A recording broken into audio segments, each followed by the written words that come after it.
The Morristown Green, a central park echoing with the footfalls of Washington and his compatriots during the Revolutionary War, is not merely a serene escape, but a living testament to the town's pivotal role in shaping our nation.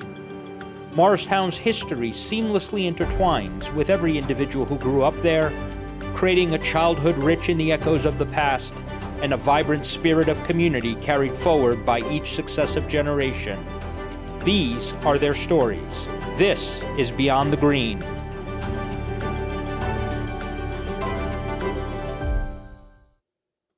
Hey everybody, and welcome to another episode of Beyond the Green, where we talk about the people and places of Morristown. I'm here with a longtime Morristown resident with a passion for plant-based eating, environmental sustainability, community building, and supporting small businesses. With a background in communication and marketing, she works to create meaningful connections between people, food, and local businesses that shape her community. She is dedicated to making plant-based choices more accessible and driving positive changes through her advocacy. Please help me welcome Raizzi Stein to the show. Hey, Raizzi. Hi, Peter. Thank you so much for a warm introduction. That was really kind of you. No, thank you so much for sitting with us today. Of course. So full transparency, even though people may or may not be able to see the background here, we are sitting in the Famished Frog at the Hops Bar. So, Raizzi, let's talk about your work with Planted Society. What is Planted Society for those who don't know? Absolutely. So Planted Society is a nonprofit organization with the aim to help build more sustainable communities. And we do that by partnering with different cities around the world and partnering with their local restaurants to help add a minimum of 2 plant-based specials to their menu items for 1 month during an initiative called Eat for Impact. And I am the lead organizer for Morristown's Eat for Impact initiative happening this March. Yeah, and right now there are 10 restaurants. Correct. Through March 31st that have created recipes, menu items for this initiative, one being here at the Famished Frog. Yes, absolutely. So here at the Famished Frog, they actually created more than 2. They created about 8 or 9, but they've been kind of circulating them throughout the month. So that actually included a falafel burger, and he switched up the tzatziki that was on it to be like a cashew cheese with a pretzel bun and a decadent chocolate cheesecake and a mushroom pate and just so many awesome, wonderful things. And some of the other establishments that are part of this, the other 9 are Baklava Cafe, Central Taqueria, Chef Freddy's Table, Enzo's, Parkside Tavern, Sushi Lounge, Portofino's, South and Pine American Eatery, the Address Greek. So it's pretty extensive restaurants that you were able to participate in this initiative.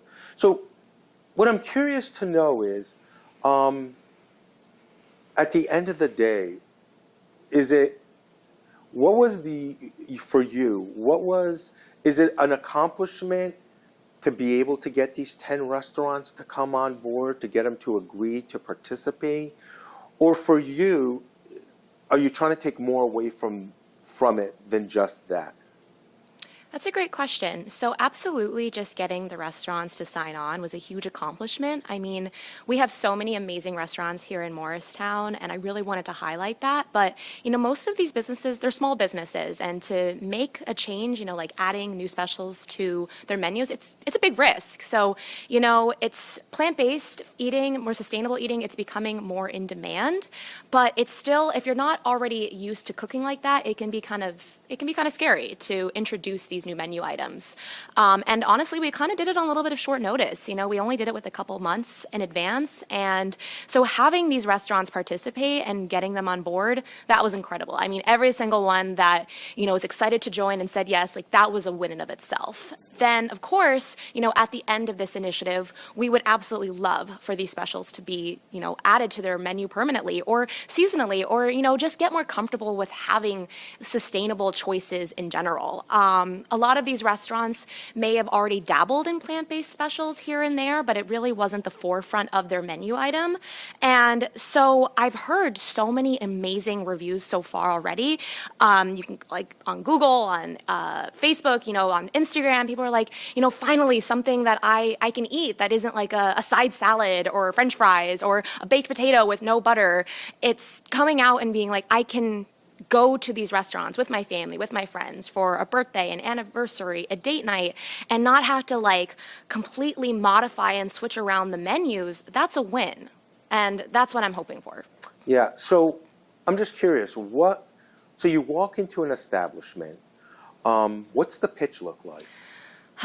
So actually, each restaurant was a little bit different in how I approached them. At first, I called these restaurants, and most of them had me, follow up with an email. But that's not personal, right? Like these people are talking to hundreds of people every day, customers, their staff, and it can be a little stressful just to get a phone call out of nowhere from somebody like you don't have the face of the name. So I took it upon myself to just kind of walk into these restaurants. I live really close by. I took a day for myself, and took a couple days actually, and just came in. I'm like, listen, I want to talk to your manager, your owner who's here.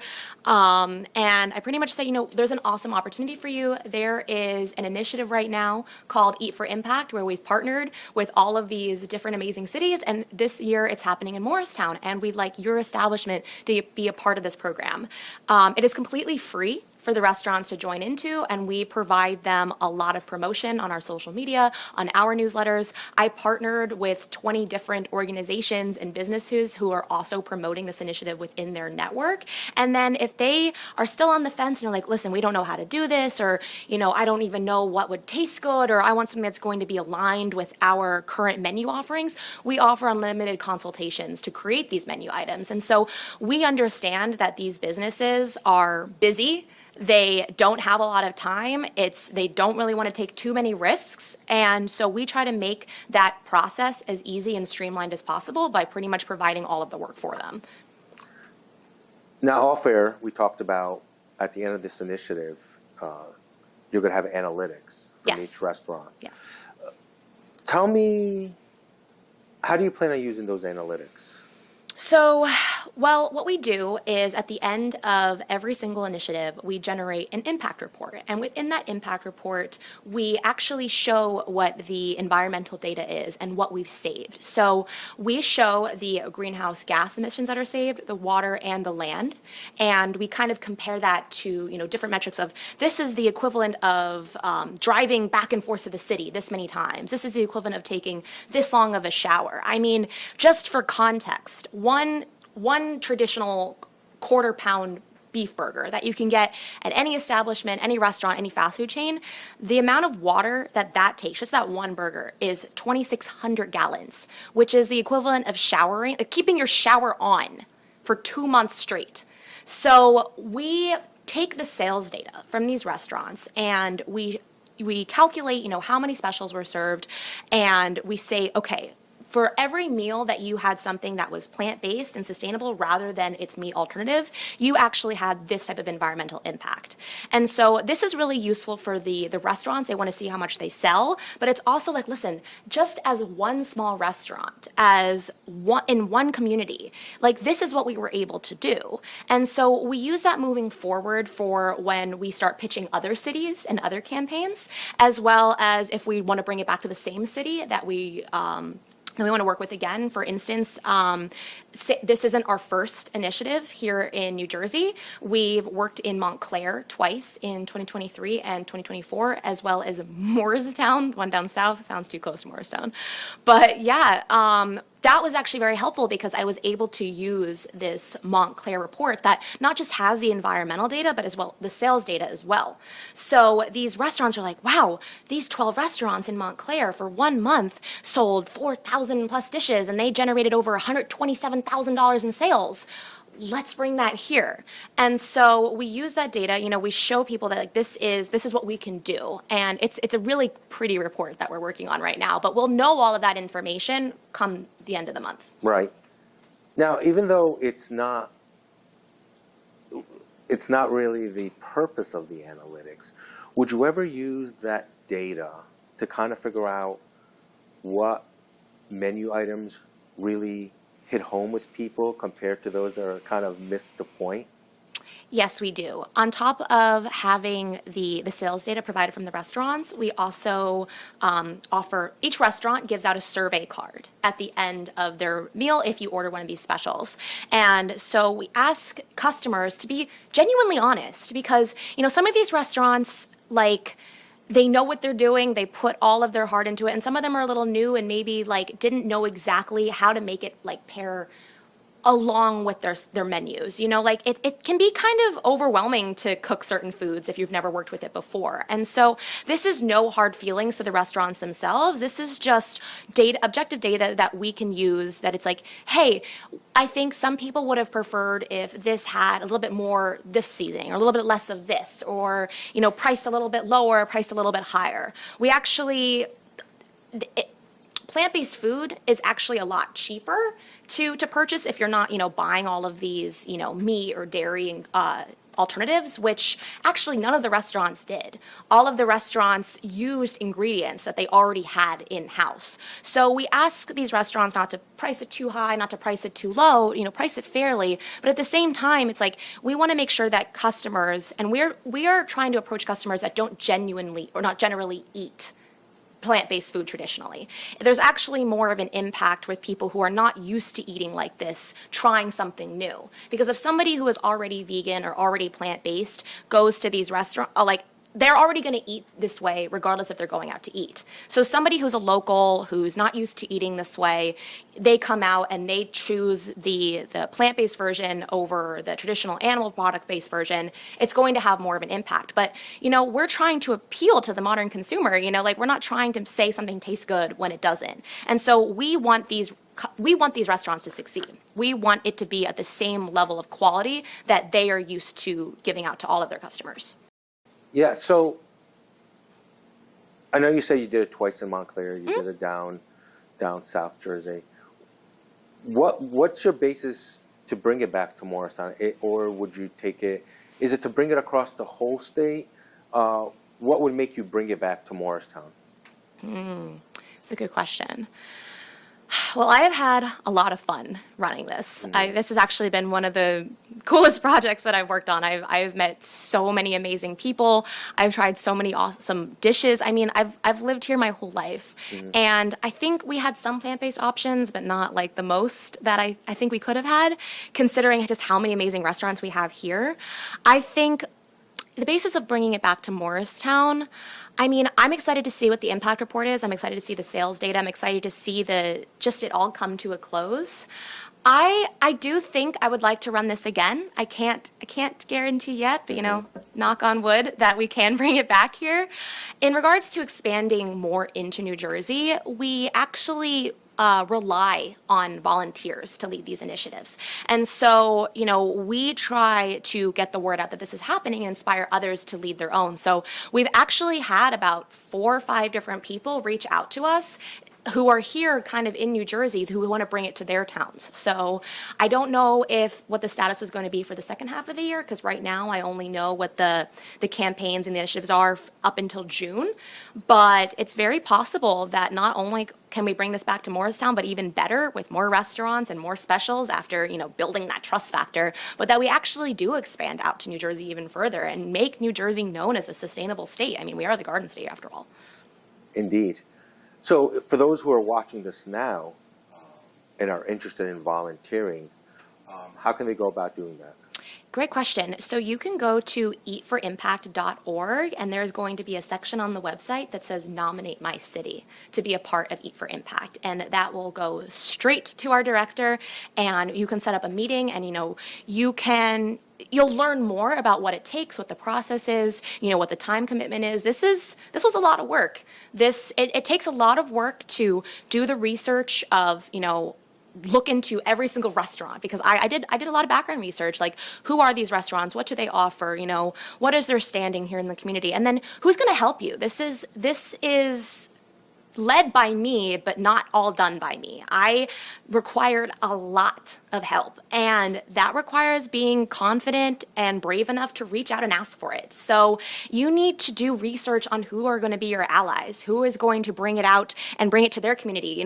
I actually marched my butt into the Morristown Environmental Commission, and I was like, this is happening. And they were so excited to help me that I actually got appointed, and now I'm part of the commission, because this is something that I wanted to do as a town. I reached out and I worked with our mayor and got a certificate of acknowledgement. I presented about it at town hall. I hosted a potluck at our local church, the United Methodist Church, with their environmental organization, Earth Aware, just as a way to bring people in, try plant-based sustainable foods for free, see, oh my God, this is really good. Where else can I have this? It's like, well, if you like this, there's so many more restaurants here who are offering dishes like this. I just started going to events. I started meeting people, and you just got to be really boots on the ground with this. And I will say it's very hard to lead something like this if you're not ready to be available, if you're not ready to be there, if you're not ready to be the face of this campaign. This is fully people-led, and you have to be very present. So looking back, doing this before you started going to restaurants, for those who may be interested in volunteering for their own specific cities, or helping you perhaps in the future in Morristown and or anywhere in Morris County for that fact. But what would you say the best advice you would give to them, what you thought was reality and what wasn't reality? What advice would you give them? Because when we start these things in our mind, we think, hey, I'm going to do X, Y, and Z. Yes. But I know for a fact it's never X, Y, Z. So can you just quickly talk about the hurdles that you had to overcome? The hurdles. Well, It takes some time to initially get these restaurants to say yes. You go in there all gung-ho and you're like, we're going to help you make yourself even bigger and better. Let's collaborate. And, if they don't know you already, that's going to take some time to build that trust. You have to be consistent. You have to follow up. You have to be ready to be available to answer these questions. And you kind of have to be comfortable with receiving a no. Other challenges, I think there was some issues here and there with wording on the menus. We have a certain way that we like to present these specials, and so, but then the restaurants themselves have a certain way that they like to present their specials that aligns with their branding. So there's collaboration there. Start as early as you possibly can. I think there's so much. I'm an ambitious person, so I'm I want every single person on board. I want to know every organization. I want everybody there. So I'm going to reach out to everybody, but it's a lot. And honestly, build a network. I think I did a lot of the upfront work on my own, but if I was going to lead this again next year, I would definitely take in a bigger team. It takes a lot of time to be communicating with the restaurant, 10 different restaurant owners and 20 different organizations, and writing speeches and presenting and marketing it online and, doing all of this work. Definitely build a team. I would say build a team. And also, you do not know who's going to be the people that are going to be helping you. So even though I did a lot of research, into, who's going to help me out. Like I said, I went to the Morristown Environmental Commission, right? And so when I was there back in November, I kind of thought I'd be a fly on the wall, and I would just see how it's run, and I would present next month. And they're like, who are you? They're like, who's this new person in our meeting? And I'm like, okay, I'm ready to go, even though I really wasn't prepared. But I'm there, I'm excited to talk about it, and they see my passion, and they're like, wait, this is awesome. And then there was a woman there, Leslie. She's not part of the commission, but she attends these meetings, and she's actually the one who runs Earth Aware at the church. And so she was like, wait, that's amazing. We just actually ran a documentary that talks about these issues, and we've been wanting to do something like this. And so I had no idea going in there that she was going to be the one helping me, and allow people to help you, right? I think another thing too is if you're an ambitious person and you have a project in mind, you kind of have a way that I want it to look like this, I want it to run like this. But be open to this collaboration, be open to creative ideas, let people bring who they are and their best qualities forward. And, you know, I'm working with her and she's like, you know what? We need to talk to the library. And so I'm like, that's a great idea. So she actually, good friends with the director, and we just walked right in. We're like, listen, we want to put up a library display that talks about sustainable eating and cookbooks for plant-based foods and learning more about like animal agriculture and the impact it has on the environment. And so I didn't know it was going to come from there. And so each thing kind of dominoes into the next awesome relationship. And I think my favorite part about this was just like, I came out with this with so many amazing, you know, not just like connections, but friends, like people I can genuinely call my friends.